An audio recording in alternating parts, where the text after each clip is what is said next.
Liu Wanming, an intellectual, a poet, and also an artist. I was very impressed by many aspects of Liu Wanming's work and a very high level of skill, but even more remarkable, a sensibility and obviously a man of deep feeling.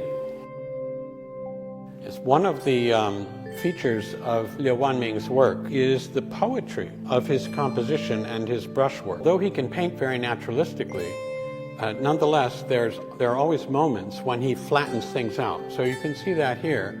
The mother bear, her head is somewhat flattened, even though the fur is completely naturalistic, showing his own creativity and his own control over the composition, very much as Manet did. In fact, this is a characteristic of the earliest Western modern art.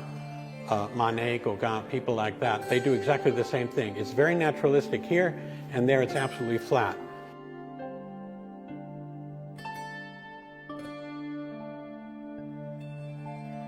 But here again we see a very naturalistic rendering of the fur and a sensitivity for the inner life of the animal.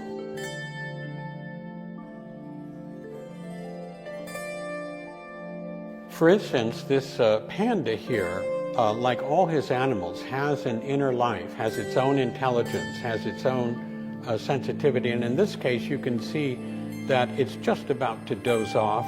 One eye is thoughtful and is still thinking something. We'll never know what it is. The other eye has already started to get drowsy and close up. So this is a state of consciousness we've all been in, and which the artist then conveys to us. This is extremely difficult to achieve, but it's something that Liu Wanming does again and again and again.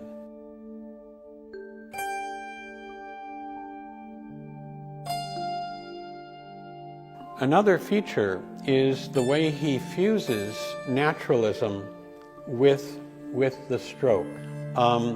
The stroke is fused with the actual object, which is rendered very realistically. So if you look carefully, you can see the little buds on the branches. They're all accurately rendered. The spacing is absolutely accurate. This is a man who was looking at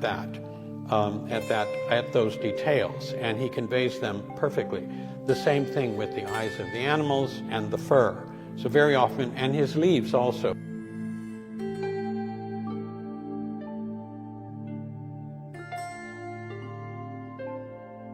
Yeah, here we have another panda painting, and again the subjectivity of the mother panda is very clear.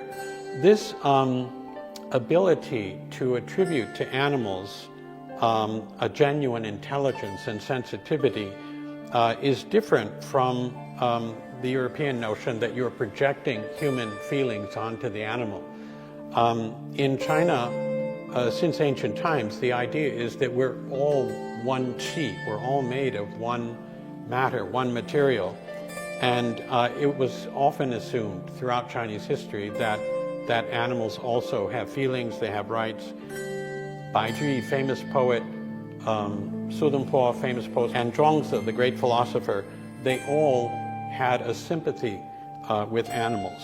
And we can see that in all of Liu Wanming's paintings.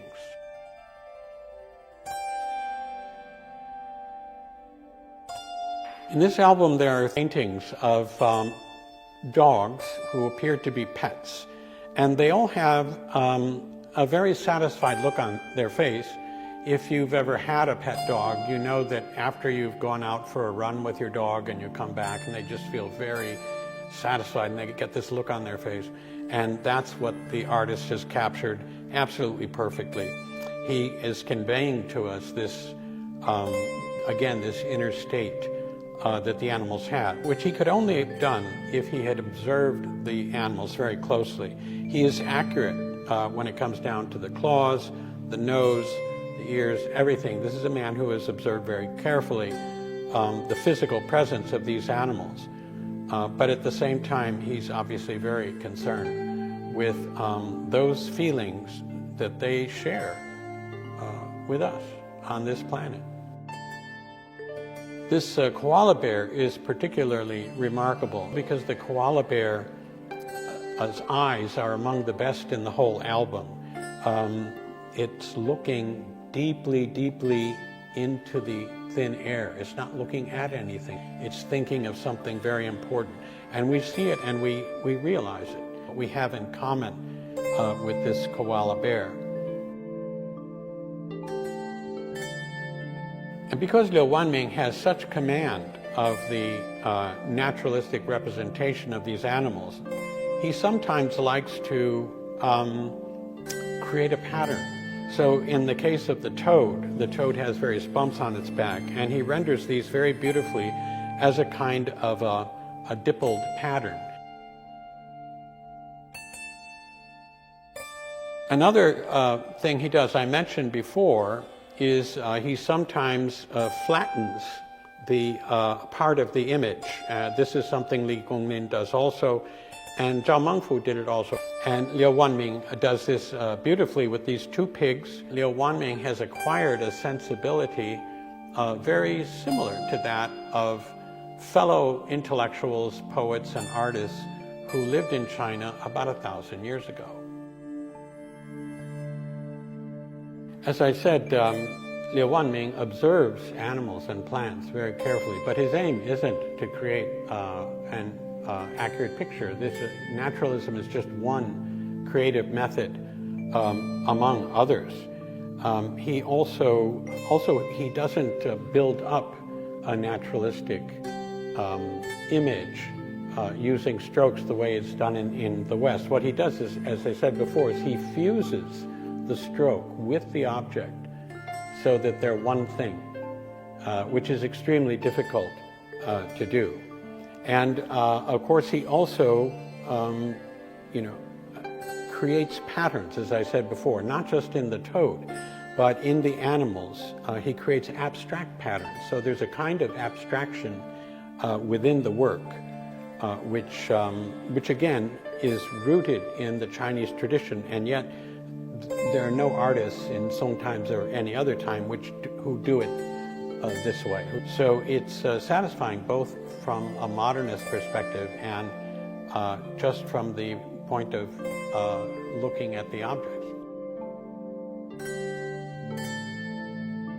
There's a great deal of subtlety in this, and again, an art historian will notice not only his ability to play with and to recreate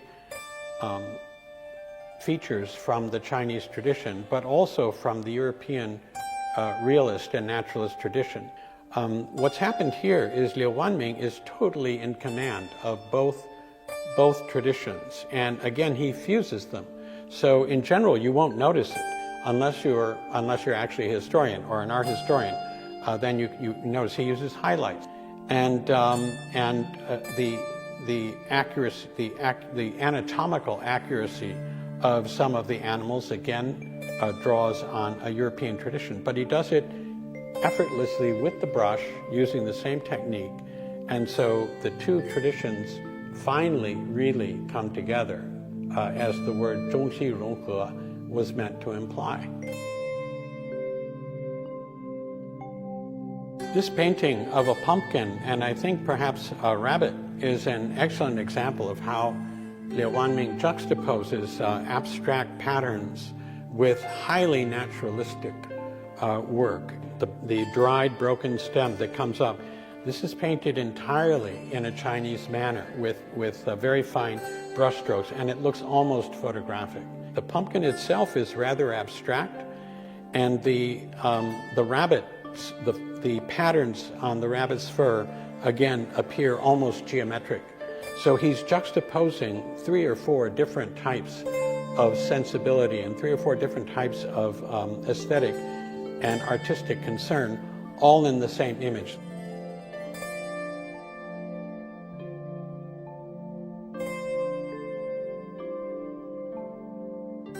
He often shows the interaction between animals and their environment. What we're looking at here is a confluence of sensibility. You can think of these paintings not just as descriptions of animals or as analyses into their inner state, but as a means of doing research on the animals. He shows us how they they take pleasure in their powers. And this is one of those things that these paintings convey, which you won't find in hardly any other artist's work. And speaking of thought, the next painting seems to be commentary on Rodin, the thinker. Okay, obviously this animal is thinking. It's very human. And here again you can see that his naturalism is informed by European understanding of the anatomy of the camel. You can feel the bones underneath. You know how the neck is set. The animal holds together in an anatomically convincing way, all in the end to convey to us a certain inner state of mind. The album ends with still life, a pumpkin or a lettuce type vegetable. There's a jar in the back which is clearly abstracted and flattened. Lettuce is rendered very naturalistically. It's stunning. He's rendered the roots, say, of the lettuce just with single strokes. So that's a very good example of what I mentioned earlier, the fusing, the complete fusing of the stroke and the object. It's not that the stroke describes the object, it is the object, and that's part of what makes it poetic. He also uses highlighting here, a European technique, but he uses it in a way that I don't know of any European painter who does it like that. It's a very sensitive brush, held or controlled by a very sensitive mind, which it seems to me is empathetic toward just about every living thing in the universe. It's another set of radishes which convey even more explicitly the points I just made. But the two radishes in front are especially interesting because the first one is fully rendered with shading, even though using Chinese ink technique. It's not using European techniques here. So as I say, it fuses east and west. It totally fuses the techniques coming from Europe and from China.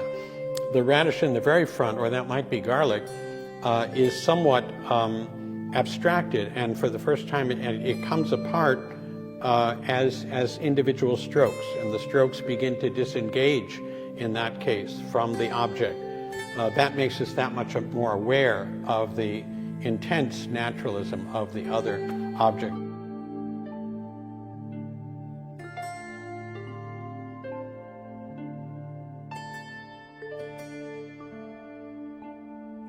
There's a wonderful sensitivity and sensibility in every single stroke. That particular stroke, there's thought all through it. There's no moment where he stops thinking and feeling about what it is that he is painting, whether it's a root or an eye or fur or whatever. They're all very gently and tenderly and lovingly touched by the brush. So this is a very empathetic individual, it seems to me, and these paintings allow you to participate in that sensitivity and empathy toward the world. So I hope you enjoy viewing these exceptional paintings.